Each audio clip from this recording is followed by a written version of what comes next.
first and most important reform that has to be done has to be judicial reform. We cannot consider ourselves a civilized country with 34 million cases stuck in the legal system. The enforcement of contracts is the single most important binding force of a market-based economy. If you look into the origins of any major problem, you'll see at some point in time, its root lies somewhere in the legal system. This must be solved. The good news is both the executive and the judiciary recognize that this is an issue. And while there are many, many things that we need to do in this country, I think leading policymakers and thinkers are coming around to the view that this has now got to go to the top of the agenda.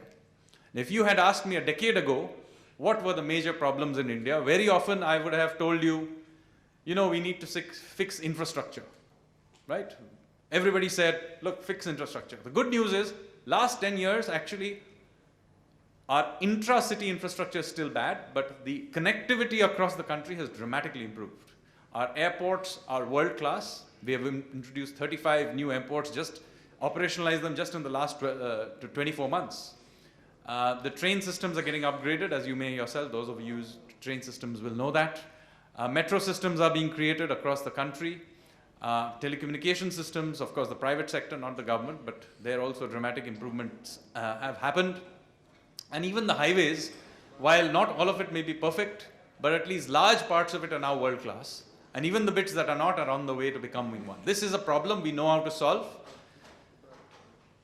The next, but today, if you ask me, if infrastructure, hard infrastructure is not the core problem, then what is? I would say it is the judicial problem. So I would argue that this is top of agenda for whichever government comes to power.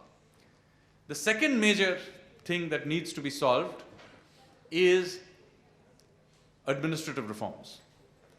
Whether it is police reforms or bureaucratic procedure or the way our regulators are regulated themselves and governed, we have ended up with a system where basically we took a colonial era bureaucracy, overlaid it with a socialist era bureaucracy, and then overlaid it with a whole bunch of new institutions created after we became a market economy.